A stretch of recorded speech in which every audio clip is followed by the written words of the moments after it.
दोस्तों नमस्कार, कैसे हैं आप सभी। आप सभी का 173वें एपिसोड में हार्दिक स्वागत है। अगर आप पहली बार आए हैं तो चैनल को सब्सक्राइब जरूर कर लें, वीडियो को लाइक करें और अपने दोस्तों तक शेयर जरूर करें। चलिए शुरू करते हैं सीक्रेट घर जमाई एपिसोड नंबर 173। ईस्ट सी प्रिंस ने राक्षसी बर्फ हाथी किंग की पावरफुल एनर्जी को महसूस कर लिया कि वो आत्म एम्परर किंगडम के 7वें स्टेज पर था। प्रिंस खुद 6th स्टेज पर था, लेकिन फिर भी वो उससे डरा नहीं। उसने राक्षसी हाथी किंग की तरफ देखकर मुस्कुराकर कहा, हाथी किंग, लगता है तुम मौत की तलाश कर रहे हो। तभी उसकी ये बात सुनकर राक्षसी बर्फीले हाथी किंग गुस्से से भर गया और उसने ईस्ट सी प्रिंस की तरफ अपनी सूंड से वार कर दिया। तभी ईस्ट सी प्रिंस ने जोर से चिल्लाकर कहा, ईश्वर ड्रैगन का पंजा। उसका दाहिना पंजा ईश्वर ड्रैगन की छाया में बदल गया और राक्षसी हाथी किंग की सूंड से जा टकराया। हाथी की सूंड ड्रैगन के पंजे से टकराई, जिससे हवा में विस्फोट हुआ और स्पेस बिखर गया। दूसरी और तीसरी प्रिंसेस भी पीछे नहीं हट पाई। उन पर भी टक्कर की एनर्जी फट पड़ी, जिससे वो जमीन पर गिर गई। वहीं समर दूर खड़ा एक पेड़ के पीछे ये सब देख रहा था।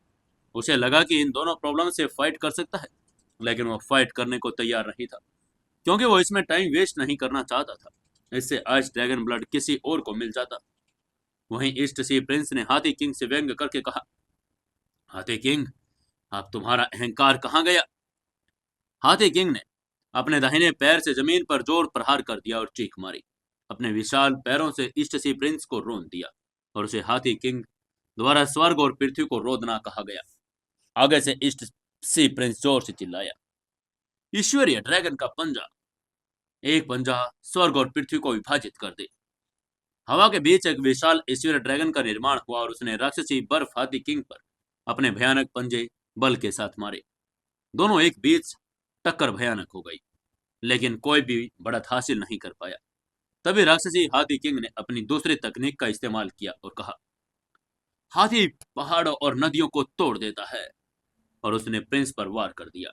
ईस्ट सी प्रिंस ने भी जवाब में अपनी दूसरी तकनीक का इस्तेमाल किया, ईश्वरीय ड्रैगन का पंजा, दूसरा पंजा।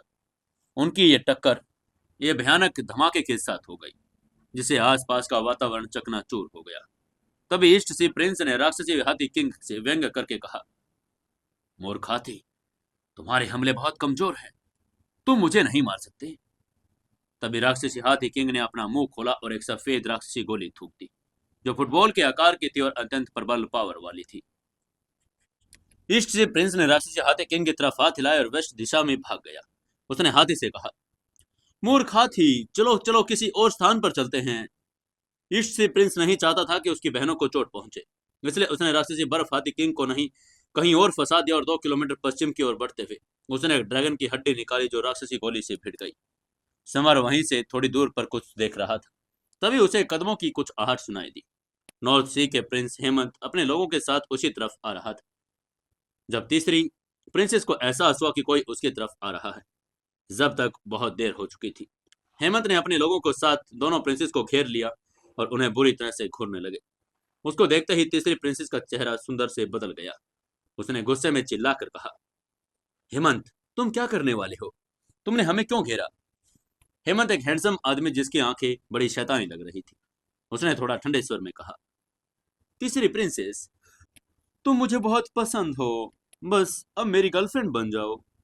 उसकी बात सुनकर तीसरी प्रिंसेस ने गुस्से में कहा, दिन में सपने देखना बंद कर दो, मैं तुम्हें सपने में भी पसंद नहीं करूंगी। अब चुप चुप यहाँ से चले जाओ, मुझे अकेला छोड़ दो। हेमंत के चेहरे पर गुस्सा झलक रहा था। उसने रूखेपन से कहा, तीसरी प्रिंसेस, पिछली बार जब मैं तुम्हारे ईस्ट से ड्रैगन सेक्ट में शादी का प्रपोजल लेकर आया था, तो किसी तरह तुम्हारे पापा ने मुझे रिजेक्ट कर दिया। लेकिन मैं अपनी कसम खाता हूँ, वो मुझे महिला मिलनी ही चाहिए जो मैं पसंद करता हूँ। आज तुम मुझसे बच नहीं पाओगी। ये कहकर वो तीसरी प्रिंसेस की तरफ जाने लगा। उसकी बात सुनते ही ईस्ट ड्रैगन सेक्ट के लोग आग बबूला हो गए। जनरल गोल्डन शिप ने हेमंत का रास्ता रोक दिया, लेकिन वो पहले से गंभीर रूप से घायल था। तभी हेमंत ने अपनी उंगली हिलाई और जनरल गोल्डन शिप एक दर्दनाक चीख के साथ हवा में उड़ गया। तभी जनरल ऑक्टोपस भी उसकी तरफ दौड़ा, लेकिन हेमंत ने उसे भी हरा दिया। हेमंत बहुत घमंडी था। उसने ईस्ट स्ट्रीट ड्रैगन सेक्ट के सभी लोगों को घायल कर दिया, फिर तीसरी और दूसरी प्रिंसेस को बंदी बना लिया। प्रिंसेस गुस्से से भरी हुई थी, लेकिन वो उसका मुकाबला नहीं कर पाई। इसके बाद हेमंत दोनों प्रिंसेस को जंगल में ले गया और उसने उन्हें रस्सी से बांध दिया। बाकी लोगों से दूर से निगरानी रखने को कहा। वहीं समर जब ये सब देख रहा था, सीक्रेट रूप से उनका पीछा भी कर रहा था। उसने जब देखा कि दूसरी प्रिंसेस को बांधा जा रहा है, उसने असहज महसूस किया। वहीं हेमंत तीसरी प्रिंसेस को दूसरे जंगल में ले गया। हेमंत तीसरी प्रिंसेस के पास आया और उसने कहा, ब्यूटी, आज मैं तुम्हें अपनी रखेल बनाऊंगा।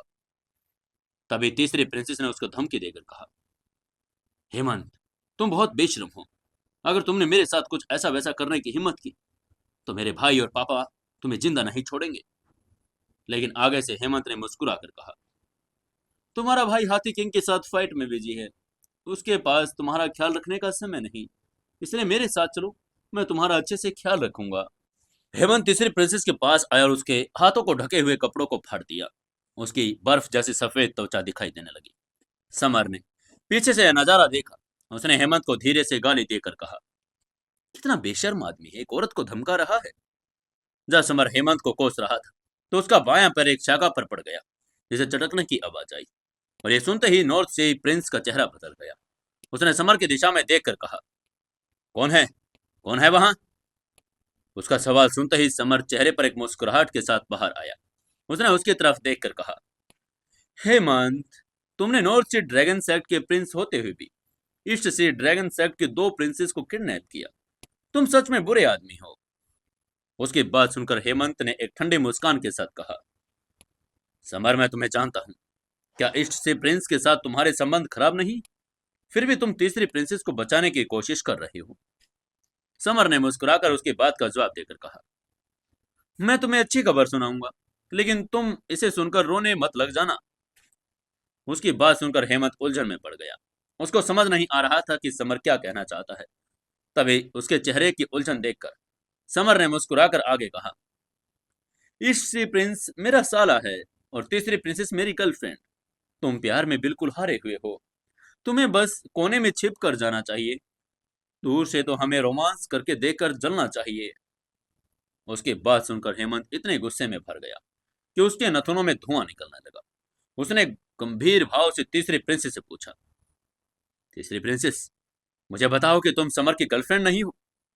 लेकिन तभी तीसरी प्रिंसेस ने सोचा कि अगर वो समर की प्रेमिका बनने का नाटक करती है तो हेमंत से छुटकारा पा सकती है। इसलिए उसने मुस्कुराकर कहा, हेमंत, मैं समर की गर्लफ्रेंड हूं। तुम इसमें कुछ भी नहीं कर सकते हो। बस अब जल्दी करो और मुझे रिहा कर दो। उसकी बात सुनकर हेमंत उदास हो गया। उसने तीसरी प्रिंसेस को कोस कर कहा, तीसरी प्रिंसेस, तुम कुतिया हो।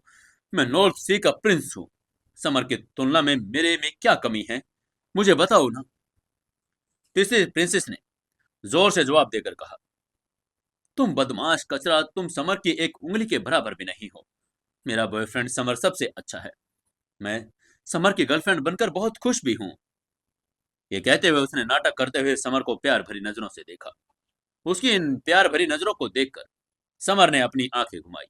वो जानता था कि तीसरी प्रिंसेस सिर्फ नॉर्थ सी के प्रिंस से छुटकारा पाने के लिए ऐसा कर रही है, लेकिन वो भी हेमंत को पसंद नहीं करता था।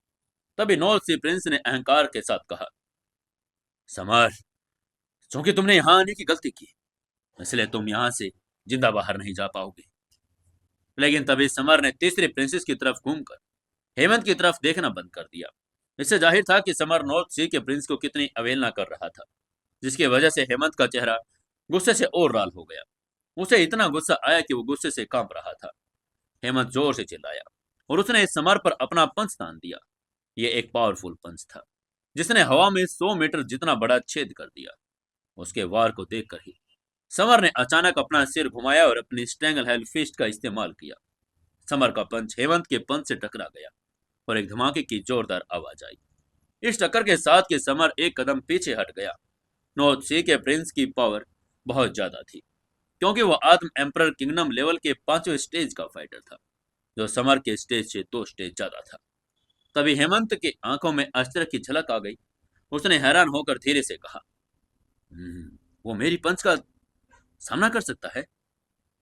आगे से समर ने मुस्कुरा कर कहा, नॉर्थ सी के प्रिंस, तुम्हारे हमले बहुत कमजोर है, थोड़ी और ताकत लगाओ। उसकी बात सुनकर नॉर्थ सी के प्रिंस गुस्से में चीख कर बोला, नॉर्थ सी ड्रैगन पंच, और एक ईश्वर ड्रैगन की आकृति बन गई। आगे से समर ने तुरंत स्ट्रैंगल हेल फिस्ट की चौथी तकनीक का इस्तेमाल किया और एक बड़ा छेद करने वाली पावर थी। हेमंत का नॉर्थ सी ड्रैगन पंच और समर का स्ट्रैंगल हेल फिस्ट एक दूसरे से टकराते रहे, कान फाड़ देने वाली विस्फोटक आवाजें निकालते रहे। कोई भी एक दूसरे को हरा नहीं पा रहा था। तभी समर ने एक तीखी मुस्कान के साथ कहा, नॉर्थ सी के प्रिंस, मुझे लगता है कि तुम नॉर्थ सी का कचरा हो और तुम्हें थोड़ा ज्यादा पावरफुल होना चाहिए था, लेकिन तुम नहीं हो। उसकी बात सुनकर नॉर्थ सी के प्रिंस के चेहरे के भाव बदल गए। उसने गुस्से में कहा, समर, मैं एक प्रिंस हूं, तुम्हारी हिम्मत कैसे हुई मुझे गाली देने की? ये कहते हुए नॉर्थ सी के प्रिंस ने गुस्से में एक लंबी तलवार निकाली। उसकी नोक समर की तरफ तान कर जोर से चिल्लाकर बोला, बर्फ ड्रैगन तलवार। और सफेद बर्फ का ड्रैगन धीरे धीरे तलवार पर घूमने लगा। वहीं उसके सामने खड़ा समर बहुत गंभीर लग रहा था। उसने अपने ओपोनेंट की बर्फ ड्रैगन तलवार में एक तेज पावर महसूस की, जिससे वो डर गया। समर ने तुरंत अपनी गोल्डन प्रकाश तलवार निकाली और वो भी लड़ने के लिए तैयार हो गया। तभी हेमंत ने जोर से चिल्लाकर कहा, पहली तलवार बर्फ ड्रैगन। और उसने पहली ईश्वरीय ड्रैगन तलवार को उसकी तरफ वार कर दिया। उसके ड्रैगन को देखते ही समर ने फुसफुसा कर कहा, गोल्डन प्रकाश बवंडर। और उसने दूसरी तकनीक इस्तेमाल की। गोल्डन प्रकाश तलवार और बर्फ ड्रैगन तलवार आपस में टकरा गई। दोनों तलवारों से उत्पन्न चमकीला प्रकाश ने आकाश और जमीन को ढक दिया। इस टक्कर से समर 4 कदम पीछे हट गया। उसका दाहिना हाथ जो तलवार पकड़े हुए था बुरी तरह कांप रहा था। हेमंत की बर्फीली ड्रैगन तलवार बड़ी पावरफुल थी, जिसकी वजह से समर को पीछे हटना पड़ा ही। तभी हेमंत ने घमंड से समर की तरफ देखकर कहा, समर, तुम कुछ ज्यादा ही घमंडी हो रहे हो, लेकिन तुम कितने भी घमंडी क्यों ना हो, फिर भी तुम मेरा मुकाबला नहीं कर सकते। मुझे लगता है कि तुम सचमुच कूड़े के टुकड़े हो। उसकी बात को सुनकर समर का चेहरा काला पड़ गया, लेकिन उसकी तलवार तकनीक अपने ओपोनेंट की बर्फ ड्रैगन तलवार तकनीक को हरा नहीं पा रही थी। लेकिन तभी अचानक समर को कुछ सूझा।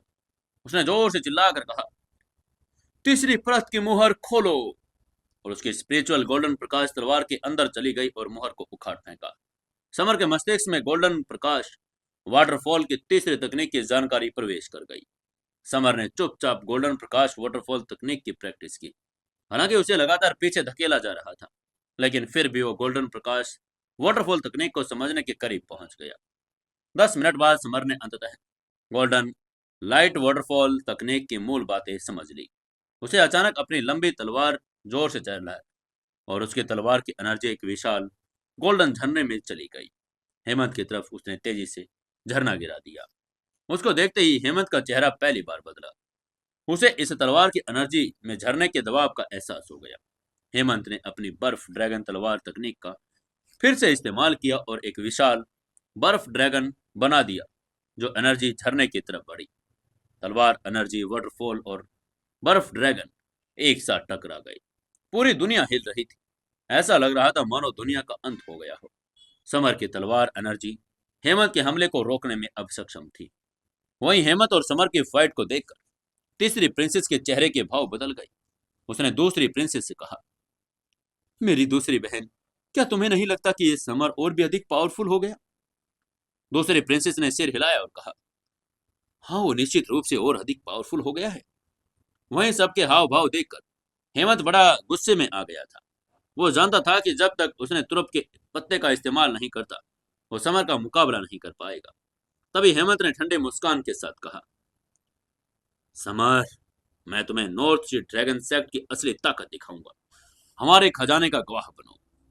और उसने अपनी डायमेंशनल अंगूठी से एक बर्फ की घंटी निकाल ली। ये 1 मीटर से ज्यादा लंबी थी और इसमें अंदर की एक एनर्जी निकल रही थी। वहीं तीसरी प्रिंसेस का चेहरा पूरी तरह से बदल गया। ये बर्फ स्पिरिचुअल घंटी है। वो वास्तव में पौराणिक स्पिरिचुअल घंटी थी। वहीं समर ने जब बर्फ की स्पिरिचुअल घंटे को देखा तो उसकी रूह कांप उठी। तभी फायर ड्रैगन ने आ भरकर टेलीपैथी से समर को समझाकर कहा, बर्फ स्पिरिचुअल घंटी को शाश्वत बर्फ और नॉर्थ की बर्फ ड्रैगन की स्पिरिट का इस्तेमाल करके बनाया गया है। ये सचमुच में बहुत पावरफुल है। तभी अचानक बर्फ की स्पिरिचुअल घंटी 10 मीटर से भी ज्यादा ऊंची हो गई और समर की तरफ तेजी से बढ़ी। उसने सीधे अपने अंदर उसे फंसा लिया और समर कुछ भी रिएक्ट नहीं कर पाया। वहीं तीसरी प्रिंसेस का कोमल चेहरा अचानक बदल गया। उसने हैरान होकर कहा, अरे नहीं, समर तो स्पिरिचुअल घंटे में फंस गया। समर बर्फ स्पिरिचुअल घंटे में फंस गया था। उसे महसूस हो रहा था कि वो ठंड से ग्रस्त हो रहा है, क्योंकि उसका पूरा शरीर कांप रहा था। उसकी हालात देखकर हेमंत ने हंसते हुए ऊंची आवाज में कहा, समर, ये बर्फ की घंटी अजय है। एक बार अंदर फंसकर तुम ठंड से मर जाओगे। एक बार तुम मर गए तो तीसरे प्रिंसेस और दूसरी प्रिंसेस दोनों मेरी हो जाएंगी। तबे समर ने अपने दाहिने हाथ से घूंसा मारकर घंटे की दीवार पर जोरदार प्रहार किया, लेकिन उसे कुछ नहीं हुआ। उसने अपनी गोल्डन प्रकाश तलवार भी चलाकर देखी, लेकिन बर्फ की स्पिरिचुअल घंटी पर खरोंच भी नहीं आई। समर के पास कोई समाधान नहीं था, इसलिए वो जमीन पर बैठ गया और ठंड बर्दाश्त नहीं कर पा रहा था, कांप रहा था। अचानक समर को एक उपाय सूझा। उसके शरीर के अंदर गोल्डन संत की गोल्डन लपटें थी। समर ने गोल्डन लपटें छोड़ी। इन लपटों का तापमान 5000 डिग्री सेल्सियस से ज्यादा था और इससे गर्म एनर्जी निकलने लगी। बर्फ स्पिरिचुअल घंटी तुरंत पिघल गई। इसे हेमंत को बड़ा घाटा पहुंचा। उसकी स्पिरिचुअल घंटी उसकी एनर्जी से जुड़ी हुई थी। तभी हेमंत चीख पड़ा। वो दर्द में था, मानो उसकी आत्मा फट रही हो। हेमंत ने दर्द से कराहकर समर को कोस कर कहा, समर, तुम कमीने हो। बर्फ स्पिरिचुअल घंटी को जलाने की तुम्हारी हिम्मत कैसे हुई? वहीं समर के चेहरे पर खुशी आ गई। वो बड़ा खुश था। उसने बर्फ स्पिरिचुअल घंटी को जलाने के लिए अपनी गोल्डन लपटों का उपयोग करना जारी रखा। हेमंत ने दर्द सहन किया और बर्फ स्पिरिचुअल घंटे को पुनः प्राप्त किया। वो जानता था कि अब वो समर पर इस्तेमाल नहीं कर सकता। बर्फ घंटे गायब हो गई, हेमंत के हाथों में वापस आ गई। बर्फ घंटे के बाहर जाने के बाद समर ने हेमंत पर हमला करने के लिए गोल्डन फ्लेम्स का इस्तेमाल नहीं किया, क्योंकि उसके पास इसे इस्तेमाल करने का एक और मौका बचा था। तभी हेमंत ने हैरान होकर पूछा, समर, क्या यह ज्वाला कभी गोल्डन सन द्वारा इस्तेमाल की गई थी? समर ने सिर हिलाकर कहा, हाँ, ये गोल्डन सन की गोल्डन लपटें हैं।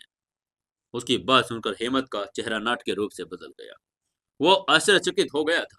वो जानता था कि गोल्डन सन एंशियंट काल में बड़े पावरफुल थे। उसकी लपटें नॉर्थ सी ड्रैगन सेक्ट की बर्फीले ड्रैगन के लिए दुश्मन थी। दोनों ने एक दूसरे की तरफ देखा। दोनों में से किसी ने हमला नहीं किया। तभी हेमंत ने समर की तरफ देखकर ठंडे स्वर में कहा, समर, मैं तुम्हें एक मौका और दे रहा हूं। अभी तुम यहां से चले जाओ। मैं तुम्हें जाने दे रहा हूं। उसकी बात सुनकर समर ने व्यंग करके कहा, अगर तुम चाहते हो कि मैं चला जाऊं, तो तुम दूसरी और तीसरी प्रिंसेस को मेरे साथ जाने दो। उन दोनों के यहां से लेकर ही मैं जाऊंगा, नहीं तो नहीं जाऊंगा। आगे से हेमंत ने कहा, सपने देखना बंद करो।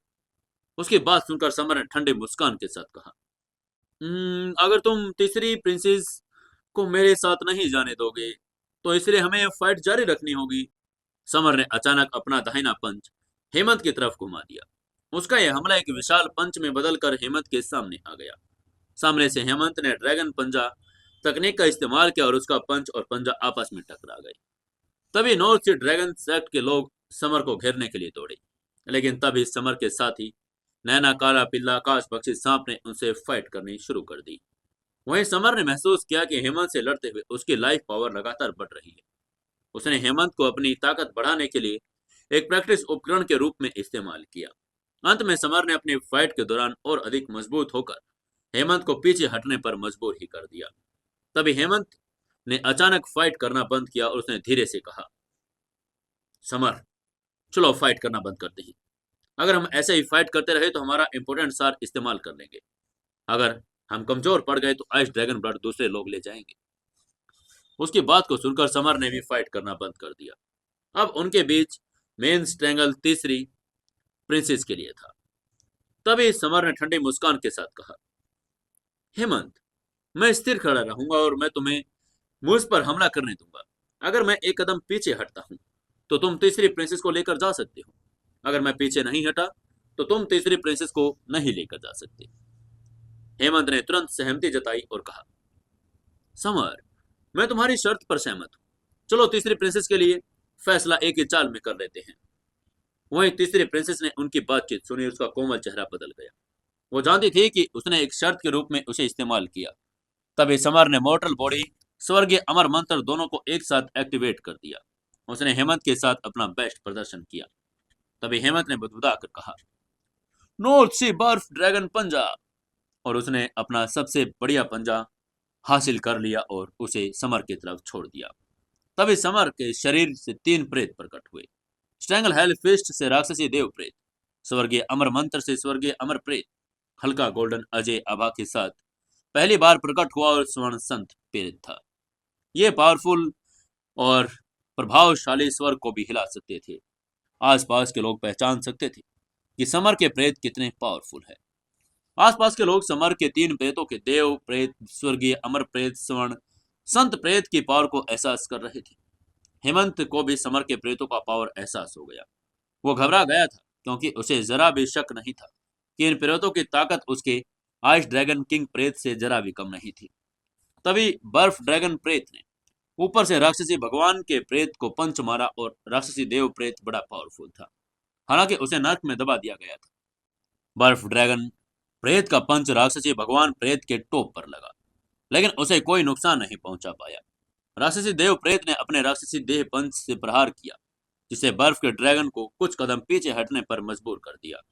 इसके बाद स्वर्गीय अमर प्रेत ने अपने स्वर्गीय अमर पंच के सामने एक पंच मारा, जिससे बर्फ के ड्रैगन प्रेत का शरीर एक बार फिर पीछे की तरफ चला गया। अंत में गोल्डन सेंट ने अपने गोल्डन पाम तकनीक का इस्तेमाल किया और हथेली ने ऊपर से बर्फ के ड्रैगन का थपथपाया और उसे और भी पीछे धकेल दिया। बर्फ का ड्रैगन प्रेत 1 दर्जन पीछे हट गया था।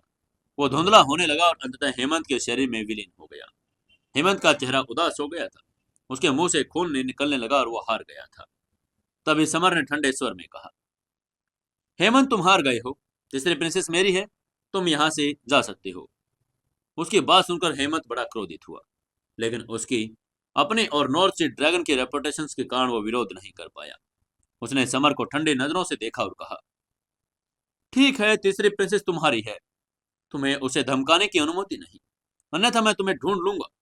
फिर उसने मुंह मोड़ लिया और वहां से चला गया। वहीं समर तीसरी प्रिंसेस के पास गया और उसने हंसकर पूछा, ब्यूटी, हम फिर से मिल गए, क्या तुम्हें मेरी याद नहीं आई? लेकिन तीसरी प्रिंसेस ने उसको देखकर अपनी आंखें घुमा ली। तभी समर ने बेशर्मी से आगे कहा, तुम अपनी आंखें क्यों घुमा रही हो? मुझे याद है कि तुमने अभी क्या कहा था कि तुम मेरी गर्लफ्रेंड हो। आगे से तीसरी प्रिंसेस ने ठंडे स्वर में कहा, तुमने कुछ गलत सुना, मैंने ऐसा कुछ नहीं कहा। लेकिन तभी समर ने उसके साथ फ्लर्ट करके कहा, ठीक है, अब जब तुम इसे एक्सेप्ट करने की हिम्मत नहीं कर रही, तो मैं भी अपनी कीमत लेने जा रहा हूँ। और ये कहते हुए आगे बढ़ा और उसने तीसरी प्रिंसेस के कोमल लाल होठ पर अपने होठ रख दिए। समर की इस अचानक की गई हरकत से तीसरी प्रिंसेस की आंखें चौड़ी हो गई। तभी दूसरी प्रिंसेस ने गुस्से में समर पर चिल्लाकर कहा, अरे बेवकूफ, मेरी बहन को जाने दो। उसकी बात सुनते ही समर ने तीसरी प्रिंसेस को छोड़ दिया और उसने दूसरी प्रिंसेस के पास जाकर कहा, लगता है तुम्हें जलन हो रही है, क्या तुम चाहती हो कि मैं तुम्हें भी किस करूं? यह कहकर समर ने झट से उसके होठ भी चूम लिए। तभी दूसरी प्रिंसेस ने समर को डांट कर कहा, समर तुम कमीने हो, मैं इस ड्रैगन सेक्ट की दूसरी प्रिंसेस हूं, तुमने मुझे किस करने की हिम्मत भी कैसे की? उसकी बात सुनकर समर को गुस्सा आ गया। उसकी आंखों में गुस्सा साफ झलक रहा था। उसने गुस्से में दूसरे प्रिंसेस की तरफ देखकर कहा, तुम्हारी हिम्मत कैसे हुई मुझे डांटने की? अब जब तुम मुझसे ऐसे ही डांटती रहोगी, तब तक मैं तुम्हें ऐसे ही किस करता रहूंगा। और अंत में समर ने दोनों प्रिंसेस को कई बार हाँफते हुए किस किया और फिर उन्हें जाने दिया। दोनों प्रिंसेस के गाल पके हुए सेबों की तरह लाल हो गए थे। इसके बाद समर ने हाथ हिलाकर कहा, ठीक है प्रिंसेस, अलविदा, हम फिर मिलेंगे। और ये कहकर वो आगे मंजिल की तरफ चल पड़े। जल्दी वो बर्फ पर्वत के नीचे पहुंचे। उनके सामने एक विशाल बर्फीली घाटी थी, जो लोग पर्वत तक पहुंचने का एकमात्र रास्ता थी। घाटी के बीच एक निशान बर्फीला सांप किंग था, जिसके पास हजारों राक्षसी बर्फीले और सांप भी थे। तभी ईस्ट सी प्रिंस, जो राक्षसी हाथी किंग से लड़कर घायल हो गया था, उसने सभी से कहा, चलो साथ चलते हैं, हिमखर तक पहुंचने का एकमात्र तरीका इन राक्षसी सांपों को मारना है। नॉर्थ सी प्रिंस ने दुर्भावपूर्ण कहा, ईस्ट सी प्रिंस, आप पहले जा सकते हैं, मैं आपके पीछे आऊंगा। वो जानता था कि ईस्ट सी प्रिंस घायल है, ईस्ट प्रिंस हेमंत के प्लान के बारे में जानता था, लेकिन वो इस ड्रैगन सेक्ट का प्रतिनिधित्व करता था, इसलिए उसे पहले जाना पड़ा। ईस्ट सी प्रिंस घाटी में भागा और बर्फीले सांपों ने उस पर हमला करना शुरू कर दिया। उसने एक पंच मारा जो एक विशाल ड्रैगन पाम में बदल गया, जिसके एक ही झटके में दर्जन बर्फ के सांप मारे गए। हालांकि हजारों सांप थे, इसलिए ईस्ट सी प्रिंस तुरंत बर्फीले सांपों में घिर गया। दूसरी और तीसरी प्रिंसेस तुरंत उसकी मदद के लिए दौड़ी। नॉर्थ सी ड्रैगन सेक्ट और साउथ सी ड्रैगन सेक्ट के लोगों ने भी घाटी की तरफ दौड़कर ईस्ट सी प्रिंस ने लड़ाई का नेतृत्व किया। ड्रैगन सेक्ट के पीछे खड़े आत्मसाधक भी घाटी में दौड़कर ऊपर गए। वहीं समर पीछे खड़ा रहा। जैसे वो घाटी में दाखिल हुआ, उस पर एक दर्जन से अधिक बर्फीले सांपों ने हमला कर दिया। सांप किंग ने आंखें ठंडी और क्रोधित हो गई थी। उसने ठंडे स्वर में फुसफुसा कर कहा, धिक्कार है तुम मानव जाति पर, मैं तुम सबको मार डालूंगा। बर्फ के सांप किंग ने एक हिमखंड जैसा स्तंभ निकाला और जो ईस्ट सी के प्रिंस पर जोरदार वार कर दिया। ईस्ट सी प्रिंस को एहसास हुआ कि बर्फ सांप राक्षसी किंग हाथी से भी ज्यादा पावरफुल था। यह आत्म एम्परर किंगडम के 8वें स्टेज का राक्षसी जानवर था। तभी ईस्ट सी प्रिंस ने जोर से चिल्लाकर कहा, ईस्ट सी ड्रैगन पंजा, और उसने उस के साथ लड़ाई शुरू कर दी। इससे प्रिंस 7 से 8 मीटर तभी पीछे भी हट गया था। बर्फ किंग ने तिरस्कार भरी नजरों से मुस्कान के साथ कहा, तुम सच में अपने आप को बहुत ऊंचा समझते हो, लेकिन तुम बस एक प्रिंस हो। अगर ईस्ट सी ड्रैगन किंग भी यहाँ होता तो मैं उसे जाने नहीं देता। ईस्ट सी प्रिंस बर्फीले सांप किंग ने लड़कर वो पीछे हटता रहा, क्योंकि वो सांप किंग बड़ा ताकतवर था, वो उसका मुकाबला नहीं कर रहा था। समर ने बर्फ के सांप किंग की दिशा में आगे बढ़ने का फैसला किया। थोड़ी देर में उसके बिल्कुल सामने आ गया। तभी ईस्ट सी प्रिंस ने कंफ्यूजन में पूछा, तुम यहाँ क्या कर रहे हो? समर ने कहा, मैं क्या कर रहा हूँ, बेशक मैं इस सांप किंग से निपटने के लिए आया हूँ। दोनों ने बात करते करते एक साथ सांप किंग पर हमला करने का प्लान बनाया। ईस्ट सी प्रिंस ने ईस्ट सी ड्रैगन पंच का इस्तेमाल किया और समर ने अपने पावरफुल तकनीक का इस्तेमाल किया, लेकिन आगे से बर्फ सांप किंग ने चकमा नहीं दिया, उनके हमलों को अपने ऊपर आने दिया। उन दोनों के हमले से उसे एक खरोंच तक नहीं आई। बर्फीले सांप की किंग मोटी त्वचा और बड़ी स्ट्रोंग थी। तभी नदीम, धलविंदर, मेहुल भी एक साथ आगे आ गए। बर्फ सांप किंग के खिलाफ समर और ईस्ट सी की प्रिंस की मदद करने लगे, लेकिन वो सब मिलकर भी कुछ नहीं कर पाए। सबका कॉन्फिडेंस डगमगा गया, क्योंकि वो बर्फीले सांप किंग को हरा नहीं पा रहे थे। समर बड़ा असंतुष्ट था। उसने कॉन्करर फिंगर का इस्तेमाल भी किया, जिससे एक हरे रंग की चमक निकली। बर्फीले सांप किंग के शरीर पर एक विशाल छेद बन गया और खून बहने लगा। तभी समर के चेहरे पर खुशी की झलक दिखाई दी, लेकिन अगले ही पल वो मुस्कान गायब हो गई, क्योंकि इस सांप का शरीर का घाव कुछ ही सेकंड में ठीक भी हो गया था। बर्फीले सांप किंग अब ईस्ट सी प्रिंस और समर पर अपने हमलों को केंद्रित कर रहा था। ईस्ट सी प्रिंस ने गोल्डली ड्रैगन लबादा ओढ़ रखा था, जिससे वो बिजली की गति से तेजी से दौड़ भी सकता था और हम हमले से बच भी सकता था। नैना, काला पिल्ला, आकाश भक्षी सांप और समर के आसपास के अन्य लोग सभी बर्फीले सांप किंग से निपटने में समर की मदद करने के लिए आगे आ रहे थे। बर्फीले सांप किंग अकेला था, लेकिन सैकड़ों लोगों से घिरा हुआ था। आकाश बख्शी सांप को अपने सामने इस उपद्रवी को देखकर गुस्सा आ गया। आकाश बख्शी सांप सभी सांपों का पूर्वज होने के नाते सांपों की कमजोरियों को जानता था। तीसरी कमजोरी, जिसके बारे में वो और को नहीं पता था, उसकी गुदा थी। आकाश बख्शी सांप ने गुप्त रूप से टेलीपैथी से समर और काले पिल्ले को अपना प्लान बताया। वे बर्फीले सांप किंग पर सीधा हमला करे, जबकि पीछे से गुदा पर हमला करेगा। समर, नैना, मनसुख, काला पिल्ला, ईस्ट सी प्रिंस सभी ने बर्फीले सांप किंग पर सीधा हमला किया। बर्फीला सांप किंग लगातार बर्फ के टुकड़े उगल रहा था, जिससे समर घायल हो गया। तभी बर्फ सांप किंग ने अकड़ से हंसकर कहा, तो मुझे नहीं हरा सकते, मैं तुम्हें खा जाऊंगा। लेकिन अगले ही पल आकाश बख्शी सांप ने एक काली आग उगली, जो बर्फ सांप किंग की गुदा पर जा गिरी। गुदा उसका सबसे नाजुक अंग था और इस पर हमला होते ही सांप किंग दर्द से चीख पड़ा। वहीं जिसने भी ये दृश्य देखा वो स्तब्ध रह गया। तभी आकाश बख्शी सांप ने समर से चिल्लाकर कहा, बर्फ सांप किंग घायल हो गया है, जल्दी करो, हमला कर दो। उसकी बात सुनते ही समर ने बिना किसी हिचकिचाहट के अपने स्ट्रेंगल हेल फिस्ट और गोल्डन प्रकाश तलवार के साथ बर्फीले सांप किंग की तरफ धावा बोल दिया। समर के फिस्ट ने बर्फीले सांप किंग के शरीर पर पंच मारा और उसे पीछे की तरफ गिरने पर मजबूर कर दिया। इसके बाद समर ने अपनी तलवार से बर्फीले सांप किंग के शरीर को चीर दिया और एक गड्ढा बना दिया जिससे खून बहने लगा। इसे घायल देखकर ईस्ट और नॉर्थ सी सेक्ट के प्रिंस, साउथ सी ड्रैगन और अन्य आत्म साधक भी प्रसन्न हुए और मिलकर बर्फ सांप किंग पर हमला कर दिया। उसने सभी के हमले सांप किंग के शरीर पर पड़े और जिससे वो लहूलुहान हो गया। दर्द से चीखने लगा। दर्द से चीखते हुए बर्फ सांप किंग ने गुस्से में अपना मुंह चौड़ा किया। एक बास्केट के आकार की एक सांप की राक्षसी गोली थूक दी। गोली से प्रकाश की एक किरण चमकी जिसने 10 आत्म साधक को ढक लिया, जिससे वो बर्फ की मूर्तियों में बदल गए, फटकर टुकड़े टुकड़े हो गए। तभी समर ने आकाश बख्शी सांप की तरफ देखा और उसे बर्फ सांप किंग की गुदा पर हमला जारी रखने के लिए कहा। आकाश बख्शी सांप ने चुपके से फिर हमला कर दिया।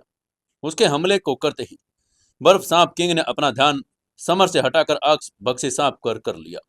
उसे आकाश बख्शी सांप के शरीर की एक बेहतर पवित्र आभा का अनुभव हुआ।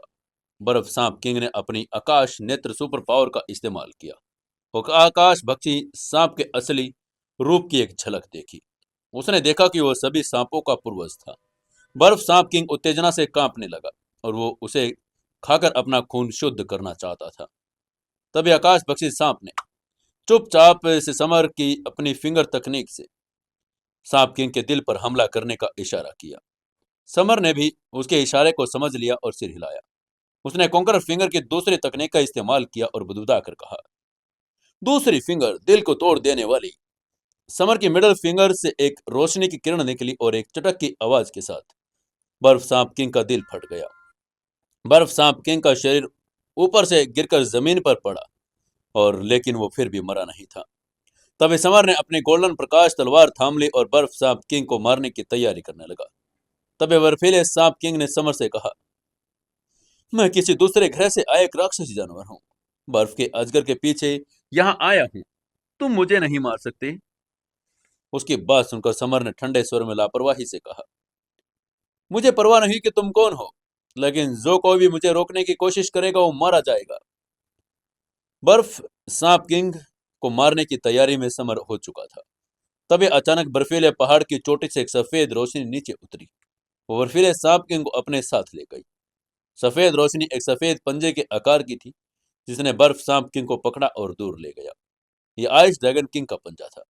बर्फ सांप किंग को दूर जाता देखकर समर निराश हो गया क्योंकि वो उसकी गोली नहीं ले पाया। ये सांप किंग चला गया था। समर ने खुश होकर हाथ हिलाया और टीम से कहा, चलो दोस्तों अब आगे बढ़ते हैं। समर घाटी से निकलकर तेजी की तरफ आगे बढ़ा और उसकी टीम पीछे पीछे चल रही थी। समर के सामने बर्फ का पहाड़ था, 1000 मीटर ऊंचा और पूरी तरह से बर्फ से बना हुआ। समर इस बार पीछे रुकने के बजाय आगे चल पड़ा क्योंकि उसे आइस ड्रैगन ब्लड को पाने के लिए पहाड़ की चोटी पर सबसे पहले पहुंचना था। ईस्ट और नॉर्थ सी के प्रिंस, साउथ सी के प्रिंसेस और अन्य आत्म साधक उसके पीछे चल रहे थे। समर ने पहाड़ में अपने पैर घुसा दिए और ऊपर चढ़ गया।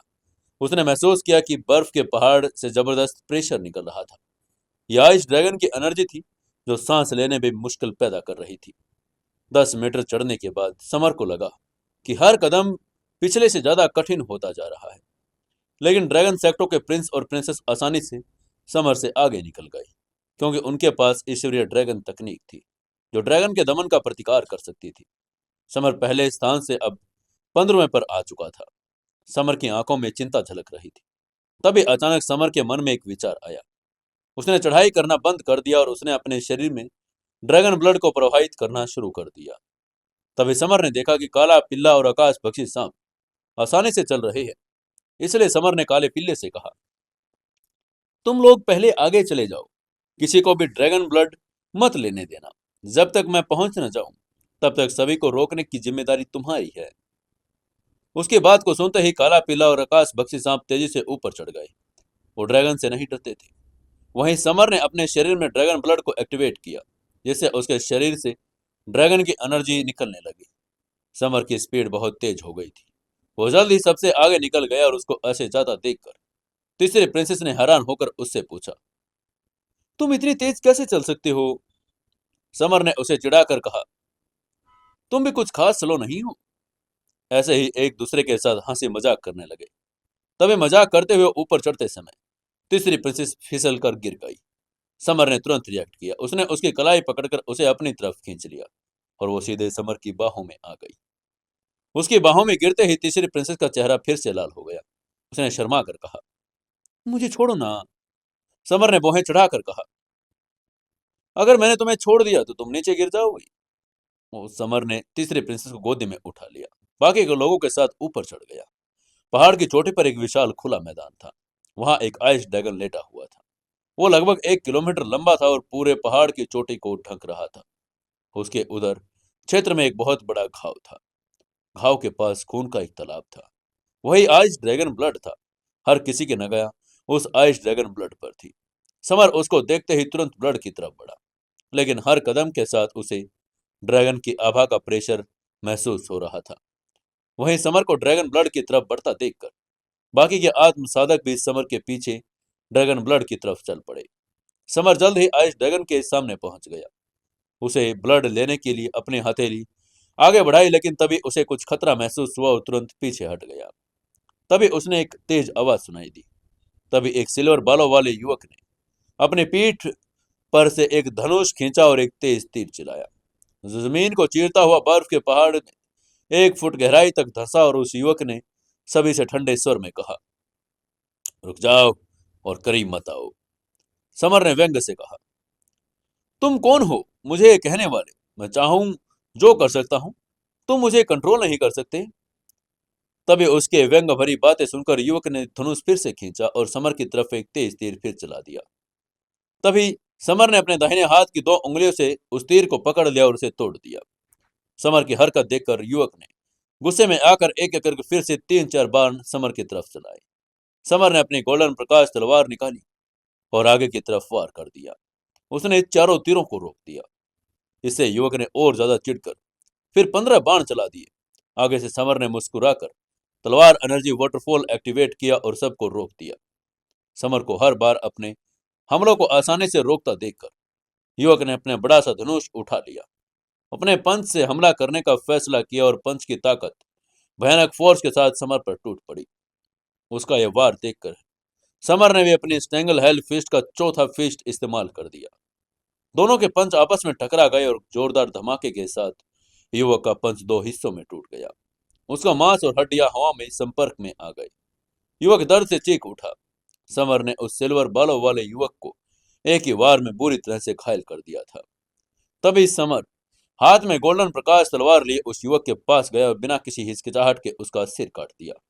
उसके बाद वो आइस ड्रैगन ब्लड के पास पहुंच गया। तभी आइस ड्रैगन ने अपनी आंखें खोल ली और उसने गरिमा के साथ कहा, यह मेरा ड्रैगन खून है, किसी को भी इसे लेने की अनुमति नहीं। उसकी बात सुनते ही समर की अभिव्यक्ति बदल गई। तभी आइस ड्रैगन ने बर्फीली आग की एक सफेद चिंगारी उगल दी, जो समर और बाकी लोगों की तरफ इस प्रकार बढ़ रही थी मानो वह उन सबको जलाकर मार डालेगी। तभी समर बहुत तेज था। उसने बर्फीली आग को चकमा दे दिया, लेकिन कुछ धीमे आत्मसाधक इससे जलकर राख हो गए। ये सब देखकर बाकी लोग डर कर भागने लगे, लेकिन उन्हें बर्फ की चोटी से बाहर निकलने का रास्ता भी नहीं मिल रहा था। वहीं धीमी धीमी गति वाले लोग बर्फीली आग से जल रहे थे। हर कोई डर के मारे चिल्लाने लगा था। तभी समर ने काले पिल्ले से पूछा, पिल्ले, अब हम क्या करें? काले पिल्ले ने सिर हिलाया और उसके बाद का जवाब देकर कहा, हमारे पास कोई रास्ता नहीं, हम सिर्फ भाग सकते हैं। आज ड्रैगन बहुत पावरफुल है, हम उसका मुकाबला नहीं कर पाएंगे। वहीं आज ड्रैगन का हमला इतना पावरफुल था कि उसने वहां के स्पेस को तहस नहस कर दिया था।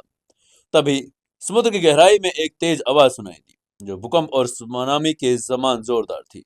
तभी समर ने हैरान होकर पूछा, ये क्या हो रहा है? काले पिल्ले ने थोड़ा सोचकर उसकी बात का जवाब देकर कहा, अगर मैं गलत नहीं तो ये बर्फ आइलैंड डूबने वाला है। उसकी बात सुनकर समर के चेहरे के भाव बदल गए। तभी 10,000 मीटर लहरें ऊंची उठ गई और उसने पूरे आइलैंड को घेर लिया। उसे देखते ही आइस आइलैंड पर मौजूद लोगों के चेहरे पीले पड़ गए। अब वे खतरे में थे। बर्फ का आइलैंड निश्चित रूप से डूबने वाला था। वो यहाँ पर आइस ड्रैगन ब्लड के लिए लड़ने आए थे, मरने के लिए नहीं। लेकिन यह बर्फ का आइलैंड ही डूबने लगा था। कुछ कम बहादुर आत्मसाधक तो बेहोश ही हो गए थे। तभी सौभाग्य से आइस ड्रैगन ने अपनी दिव्य ड्रैगन एनर्जी को एक्टिवेट कर दिया और एक दिव्य ड्रैगन प्रोटेक्शन व्यू रचना का निर्माण कर दिया। इसने पूरे आइलैंड को घेर लिया और समुद्र के पानी को आइलैंड के अंदर आने से रोक दिया। वहीं आइस ड्रैगन के पास बर्फ सांप किंग भी खड़ा था, जिसने तुरंत एक अधेड़ उम्र के आदमी का रूप धारण किया। वही वो समर को ठंडे निगाहों से देख रहा था। उसकी आंखों में खतरनाक किलिंग इंटेंट भी था। तभी काले पिल्ले ने समर को चेतावनी देकर कहा, समर, सावधान रहो, वो अधेड़ उम्र का आदमी तुम्हें मारना चाहता है। उसकी बात सुनकर समर ने सिर हिलाया। अपनी गहरी इंद्रियों से उसने स्वाभाविक रूप से उस अधेड़ उम्र के आदमी के किलिंग इंटेंट को भांप लिया था। वहीं आइलैंड धीरे धीरे डूबने लगा। इससे सबसे अधिक उत्साहित दूसरी प्रिंसेस और तीसरी प्रिंसेस थी। वे दोनों ड्रैगन सेक्ट से थी, पानी देखकर बड़ी खुश हो रही थी। लेकिन समर को अंदर ही अंदर खतरे का एहसास हुआ। उसे लगा कि आइलैंड डूबने का कोई आशीर्वाद नहीं। जमीन पर वह तो कई खजानों का उपयोग कर सकता है, लेकिन समुद्र की तलहटी में वो इनका इस्तेमाल नहीं कर पाएगा। तभी आइलैंड बहुत तेजी से डूबने लगा। कुछ ही मिनटों की सतह से लगभग 3000 मीटर की गहराई तक पहुंच गया। आइस ड्रैगन की प्रोटेक्शन व्यू रचना के माध्यम से समर बाहर कई प्राणियों को देख सकता था, जिनमें से अधिकांश राक्षसी जानवर थे। ये समुद्री राक्षस थे, जैसे सेल, समुद्री लिन्ना, वायरल और वेल, शार्क और ऑक्टोपस। वहीं आइलैंड 3000 मीटर से 4000 मीटर, फिर 5000 मीटर, 6000 मीटर और अंततः 10,000 मीटर की गहराई तक डूब गया। 10,000 मीटर की गहराई तक समुद्र में सबसे गहरी गहराई, और फिर नीचे आइलैंड जा रहा था। समर और ड्रैगन सेक्ट के लोगों को अजीब लग रहा था। वो आइलैंड समुद्र की तलहटी में स्थित एक और दुनिया की तरफ डूब रहा था, जो समुद्र तल तक रसातल था और किसी अन्य स्थान से जुड़ा हुआ था। एक अनुचित समय के बाद अंततः आइलैंड का डूबना बंद हो गया। दृष्टि में आने वाली हर सफेद चीज थी और समर को लगा कि यह किसी और डायमेंशन से जुड़ा है। आइलैंड के समुद्र तल पर पहुंचने के बाद बर्फ का ड्रैगन गायब हो गया और तभी काले पिल्ले ने समर से कहा, समर, चिंता मत करो, आइस ड्रैगन अवश्य छिप गया होगा, लेकिन हमें उसे ढूंढना होगा क्योंकि इस स्थान का एरिया सिर्फ 1 लाख वर्ग किलोमीटर है। पिल्ले की बात सुनते ही समर ने अपने आदमियों को अलग अलग आइस ड्रैगन की तलाश करने को कहा। समर, नैना, काला पिल्ला नॉर्थ डायरेक्शन में चले गए, जबकि आकाश पक्षी सांप साउथ में चला गया। समर को यह नहीं पता था कि उनके जाने का कुछ समय बाद अन्य ग्रहों के कई पावरफुल लोग अंतरिक्ष सुरंगों के माध्यम से वहां प्रवेश कर जाएंगे। एक गोल्डन दूल्हा और शुक्र ग्रह से एक गोल्डन मॉन्क, एक और डायमेंशनल से एक सिंग वाले काले कपड़े वाला आदमी। वहीं इस सब से अनजान समर नॉर्थ की तरफ चला गया। वहां स्वर्गीय मॉन्क की आभा थी जो आत्म साधकों को दबा रही थी। तभी समर ने काले पिल्ले से कहा, काले पिल्ले, अपनी नाक का इस्तेमाल करो, पता लगाओ कि आइस ड्रैगन कहाँ छिपा है। लेकिन इस बार काले पिल्ले की नाक बहने लगी। उसने धीरे से कहा, समर, मुझे किसी चीज की गंध नहीं आ रही, इस डायमेंशनल में कुछ गड़बड़ है। तभी समर को कुछ राक्षसी जानवर मिले, जिनके 2 सिर, 2 नाकें, 4 पूंछें, 3 आंख थी। तभी एक 3 आंख वाला मेंढक ने उसका रास्ता रोक लिया। उसने समर को देखा और उसकी आंखों में खून की प्यास उभर आई। उसने ठंडे स्वर में कहा, मुझे लग रहा है कि तुम्हारा खून स्वादिष्ट होगा, ये मुझे बहुत पसंद आ रहा है। ये कहते हुए 3 आंखों वाले मेंढक ने अपना मुंह खोला और समर पर कुछ काला तरल थूक दिया। तभी समर जल्दी से बाईं तरफ खिसक गया और उस हमले से बच गया, जिसको देखकर समर गंभीर हो गया था। उसने गोल्डन प्रकाश तलवार निकाली और आगे की तरफ वार किया। उसने तलवार की एनर्जी का इस्तेमाल किया, जबकि 3 आंखों वाले मेंढक के साथ फिजिकल कांटेक्ट से बचा सके। लेकिन आगे से 3 आंखों वाले मेंढक ने समर के हमले को चकमा दे दिया और अपनी छलांग से समर को कुचलकर मार डालने की कोशिश की। तभी समर ने अपना दाहिना पंच घुमाया, जो विशाल पंच में बदल गया। उसका पंच 3 आंखों वाले मेंढक के पैर पर जोर से लगा और उसने उड़ा दिया। 3 आंखों वाला मेंढक जमीन पर गिरने से पहले 1 दर्जन मीटर तक पीछे की तरफ उड़ता रहा। उसने गुस्से में चिल्लाकर कहा, बेवकूफ, तुमने मुझे मारने की हिम्मत की। उसकी बात सुनकर समर ने आंखें घुमाई और ठंडे स्वर में कहा, बेवकूफ, तुमने ही मुझ पर पहले हमला किया था, मुझे मारने की कोशिश की। अब तुम मुझे कोस रहे हो क्योंकि तुम हार गए। तुम एक विशेष प्रकार के मूर्ख हो। उसकी बात को सुनकर 3 आंखों वाला मेंढक इतना गुस्से में आ गया कि उसने समर पर इतना जहरीला काला पदार्थ थूकना जारी रखा। समर लगातार घूमता रहा और उसका शरीर एक दैवीय ड्रैगन छाया में परिवर्तित हो गया। हमलों से बचता रहा। इसलिए हर एक विचार के साथ उसने डायमेंशनल अंगूठी से गोल्डन कलश निकाल लिया। उसे 3 आंखों वाले मेंढक पर निशाना साधा और गोल्डन कलश से एनर्जी एक की किरण फूट पड़ी। मेंढक ने जल्दी से अपनी तीसरी आंख खोली। उसकी आकाशीय आंख थी, जिससे काली रोशनी की एक किरण निकली जो गोल्डन रोशनी से टकरा गई और धरती हिल गई। इसके तुरंत बाद समर ने फिर से गोल्डन कलश उठाया और अपना लाइफ एलिमेंट उसमें स्थानांतरित कर दिया, जिससे उसमें गोल्डन एनर्जी की दो किरणें निकली। दोनों किरणें मेंढक की तरफ बढ़ गई, लेकिन एक किरण से मेंढक बच नहीं पाया। गोल्डन एनर्जी की किरण ने तीन आंखों वाले मेंढक को एक खूनी छेद कर दिया। वो गुस्से से समर को घूरने लगा। तभी समर ने ठंडी मुस्कान के साथ कहा, गंदे मेंढक, मरने के लिए तैयार हो जाओ। और यह कहकर समर ने अपनी लंबी तलवार को आगे घुमाया और मेंढक का सिर काट दिया। तीन आंखों वाला मेंढक मरकर जमीन पर गिर गया। निचले लेवल के सभी राक्षस जानवर डर कर भाग गए। समर भी अपनी टीम के साथ आगे की तरफ चल पड़ा। उसको यह नहीं पता था कि उसके जाने के बाद मेंढक का शरीर और उसके शरीर को पुनः जुड़ जाएगा।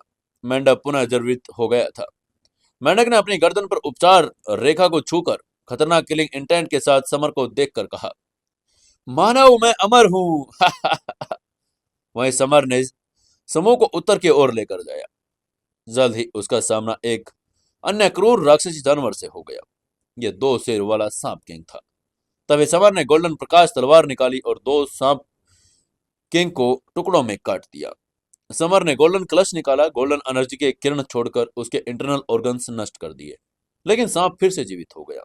तभी डार्क नाइट एम्पर ने समर को टेलीपैथी से कहा, छोटे, समुद्र की तलहटी पृथ्वी और अन्य यहाँ के बीच एक दीवार है। ये एनर्जी के उतार चढ़ाव की व्याख्या करता है। हालांकि यहाँ सिर्फ राक्षसी जानवर नहीं, बल्कि तुम भी ठीक हो सकते हो। उसकी बात सुनते ही समर ने अपनी उंगली गोल्डन प्रकाश तलवार से काट ली, लेकिन अगले ही पल घाव अपने आप ठीक हो गया। समर ये देखकर हैरान रह गया था। उसने डार्क नाइट एम्परर से पूछा, सीनियर, फिर यहाँ के राक्षसी जानवरों को कैसे मारा जाता? डार्क नाइट एम्परर ने कहा, ये तो बिल्कुल आसान है। तुम अपनी आत्मा से उनकी आत्माओं पर स्पिरिचुअल हमला कर सकते हो।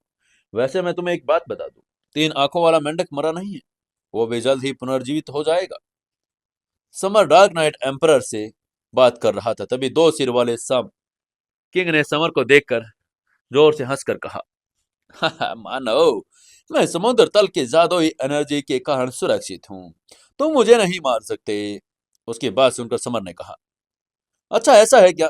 ठीक है, देखो, आज मैं तुम्हें मार डालूंगा, नियम में अपवाद बना दूंगा। अब समर को पता था कि राक्षस जानवर को सबसे नाजुक हिस्सा उनकी आत्माएं थी। अगर वो उनकी आत्मा को मारेगा तो ही वो मर पाएंगे। तभी समर ने अपनी स्पिरिचुअल एनर्जी को अपने मन में केंद्रित किया और एक भयंकर दहाड़ लगाई। शेर दहाड़ा। पृथ्वी और आकाश के बीच स्पिरिचुअल एनर्जी की एक विशाल लहर उठी, एक पावरफुल शेर में परिवर्तित हो गई। ये शेर एक जबरदस्त आभा के साथ सीधे दो सिर वाले सांप किंग के मस्तिष्क पर जा लगा। एक चीख के साथ दो सिर वाला सांप किंग जमीन पर गिर गया और उसके सिर पर 7 छेद बन गए। आसपास के लोग समर के सांप किंग को इस तरह आसानी से मारता देखकर स्तब्ध रह गए थे। वो सभी जानते थे कि दो सिर वाला सांप किंग कितना पावरफुल था, जिसने उनके साथ कई साथियों को मार डाला। आसपास के लोगों की सोच को इग्नोर करते समर अपने ग्रुप के साथ फिर आगे बढ़ गया। तभी रास्ते में उनकी मुलाकात एक अत्यंत सुंदर महिला से हुई। उसका चेहरा बड़ा अट्रैक्टिव था, आंखें तारे जैसी थी, होठ लाल और एक बेदाग त्वचा के साथ उसकी पतली कमर और लंबे पतले पैरों वाली खूबसूरत काया थी। उसके आसपास कई आत्मसाधक उसको फॉलो कर रहे थे, जो उसे प्रशंसा भरी निगाहों से देख रहे थे। ये रास्ता महज 2 मीटर से अधिक चौड़ा था। अगर समर आगे बढ़ता तो महिला को हटना पड़ता, या इसके विपरीत। तभी महिला का एक सफेद बालों वाला फॉलोवर आगे आया और उसने समर के सामने खड़ी नैना से कहा, आप एक तरफ हट जाइए, हमारी यंग मिस्ट्रेस यहाँ से गुजर रही है। ये युवक 20 वर्ष का था, पतला, लंबा और आत्म एम्परर किंगडम लेवल के 5वें स्टेज का फाइटर। उसकी बात सुनकर समर ने कुछ नहीं कहा, लेकिन नैना चुप नहीं रही। उसने ठंडे स्वर में कहा, हम यहाँ पहले से हैं, इसलिए तुम्हें हमारे लिए रास्ता छोड़ना चाहिए। तुम्हें हमें रास्ता देने के कहने के लिए कोई अधिकार नहीं। उसकी बात सुनकर सफेद बालों वाले युवक ने नैना को एक चैलेंज समझा। उसे डरी हुई निगाहों से देखा।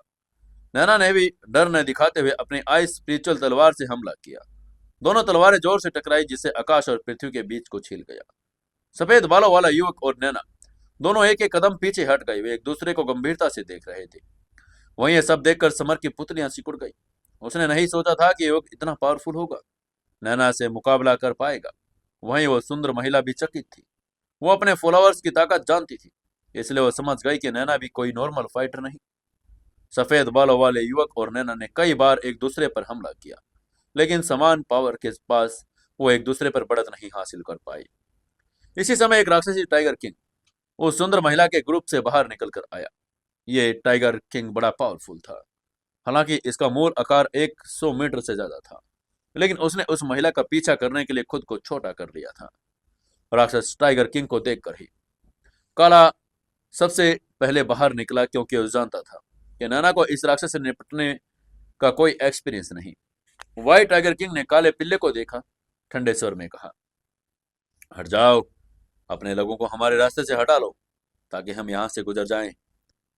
व्हाइट टाइगर की धमकी का सामना करके काला पीला तिरस्कार से मुस्कुराए उसने अहंकार से कहा, तुम क्या समझते हो कि तुम हमें हटाने का ऑर्डर दे सकते हो? तुम लोग को यहां से हटना पड़ेगा। दोनों राक्षस एक दूसरे पर भयंकर रूप से टूट पड़े। काला पीला दुनिया के निर्माण में बड़ा पहला कुल्ला था। उसकी अपनी यादाश्त वापस आने के कारण समर के अलावा किसी को भी अपने बराबर नहीं समझता था। वहीं व्हाइट टाइगर किंग भी असाधारण था। वो ये ग्रह का देवीय जानवर का वंशज था। व्हाइट टाइगर किंग ने अपना पंजा उठाया और 100 मीटर से अधिक ऊंची एक विशाल पंजे में बदल गया। हवा को चीरता हुआ काले पिल्ले की ओर एक इरादे से टूट पड़ा, लेकिन अगले वार में काला पिल्ला शांत रहा। टाइगर का पंजा लगभग आधा आगे बढ़ रहा था। जैसे वो उसके पास पहुंचा, उसने अपना दाहिना पंजा जोर से बढ़ाया, जो 100 मीटर से ज्यादा बड़े एक विशाल कुत्ते के पंजे में बदल गया और टाइगर के पंजे से टकरा गया। काले पिल्ले ने व्हाइट टाइगर किंग को एक कदम पीछे धकेल दिया। ब्लैक पप्पी की वर्तमान पावर बड़ी सुप्रीम थी, क्योंकि उसने समर के साथ रहकर कई कीमती चीजें खाई थी। काले पिल्ले ने व्हाइट टाइगर की तरफ एक उंगली हिलाई और तिरस्कार से कहा, बच्चे, व्हाइट टाइगर के बच्चे, तुम मेरे सामने कुछ भी नहीं हो। काले पिल्ले ने हाव भाव से समर से सीखा था। वहीं उसकी बात सुनकर व्हाइट टाइगर किंग का चेहरा क्रोधित हो गया। उसने सुंदर महिला के लिए समर को सबक सिखाने का प्लान बनाया। तभी व्हाइट टाइगर किंग ने अपने शरीर से एक सफेद फर का रेशा निकाला, जो स्टील के सुई के जैसा था, और काले पिल्ले की तरफ तेजी से बढ़ाया। वहीं काले पिल्ले को देखकर आश्चर्य हुआ कि उसका प्रतिद्वंदी अपने फर से हमला कर सकता है, लेकिन वो फिर भी नहीं डरा। उसने अपनी लाइफ एनर्जी प्रवाहित की, जिससे उसका एक बाल उछलकर बाहर आ गया। वो एक काले स्टील की सुई में बदल गया और उसके ओपोनेंट के बाल से टकरा गया। यह टकराव दो मेट्रॉइड्स से टकराने के जैसा था। व्हाइट टाइगर किंग ने फर का एक दर्जन अधिक हमला किया और काला पिले ने भी उदासीनता से काले बोलों से उसका मुकाबला किया। टक्कर की जबरदस्त आवाज के साथ पूरा इलाका हिल गया। आसपास के लोग भयभीत होकर पीछे हट गए थे। काले पिले ने अपना पंजा उठाया, 100 मीटर से अधिक लंबे एक विशाल पंजे में बदला और पूरी ताकत से व्हाइट टाइगर किंग पर टूट पड़ा। व्हाइट टाइगर किंग ने अपना पंजे से मुकाबला किया। टक्कर से एनर्जी में अंतरिक्ष में मौजूद हर चीज को धूमिल कर दिया। यह ग्रह पर एक अत्यंत पावरफुल फाइटर, यंग जनरेशन में अद्वितीय माने जाने वाले व्हाइट टाइगर किंग को एक कुत्ते ने पीछे धकेल दिया था। व्हाइट टाइगर किंग ने देखा कि अपने फर के हमलों को छोड़कर फाइट की अन्य सभी तकनीकों में काला पिल्ला उसे ज्यादा ताकतवर था। अंत में व्हाइट टाइगर किंग ने अपने सबसे पावरफुल चाल चलने का फैसला किया। उसने अपना मुंह खोला और टाइगर जैसी दहाड़ लगाई। उसने अपनी स्पिरिचुअल एनर्जी को एक टाइगर में बदला, जो काले पिल्ले की तरफ दौड़ा। काला पिल्ला उदासीनता से मुस्कुराया और इतनी जोर से भौंका कि उसकी आवाज अंतरिक्ष में फूट पड़ी। सामने काले पिल्ले ने बढ़त हासिल कर ली। उसने व्हाइट टाइगर किंग को पीछे हटने पर मजबूर कर दिया। काला पिल्ला द्वारा दिए गए घावों से व्हाइट टाइगर किंग का खून बहने लगा। तभी उस सुंदर महिला ने आगे आकर व्हाइट टाइगर किंग से कहा, छोटे टाइगर पीछे हट जाओ, तुम उसका मुकाबला नहीं कर सकते। इसके बाद उस महिला ने समर से पूछा, कौन हो तुम? समर ने आंखें घुमाई। उसे लगा कि कहीं उसके दिमाग में कुछ गड़बड़ तो नहीं। उसने भौहें चढ़ाकर हल्के से कहा, अगर तुम ये भी नहीं जानती कि मैं कौन हूं, तो तुम मेरी तरफ क्यों देख रही हो? तुम सुंदर हो, लेकिन तुम्हारे दिमाग में शॉर्ट सर्किट की प्रवृत्ति है। समर ने उपहासपूर्ण शब्द सुनकर सुंदर महिला गुस्से में हो गई। उसका पद बड़ा उस ग्रह पर ऊंचा था। उस सुंदर महिला ने गुस्से में कहा, तुमने वो बात कह दी है जो तुम्हें नहीं करनी चाहिए। तुम्हें इसकी कीमत चुकानी होगी। आगे से समर ने कहा, कीमत क्या है, बस मुझे बता दो। उसकी बात सुनकर सुंदरी ठंडी मुस्कान के साथ मुस्कुराई, एक कदम आगे बढ़ाया। समर ने भी उसकी महान पावर को महसूस किया और अपनी लाइफ एनर्जी प्रवाहित करके एक कदम आगे बढ़ा दिया। समर ने अपनी पावरफुल उपस्थिति प्रकट की, जो आकाश में ऊपर उठ गई, अंतरिक्ष में कंपन पैदा कर दिया। वो उस खूबसूरत महिला से जा टकराई और धरती को हिलने जैसी आवाज आई। तभी सुंदरी ने अपनी दाहिनी हथेली को आगे की तरफ घुमा दिया और जो सफेद हथेली में बदल गई, इसने हवा और अंतरिक्ष को तोड़ दिया। अद्वितीय बल के साथ समर की तरफ टूट पड़ी।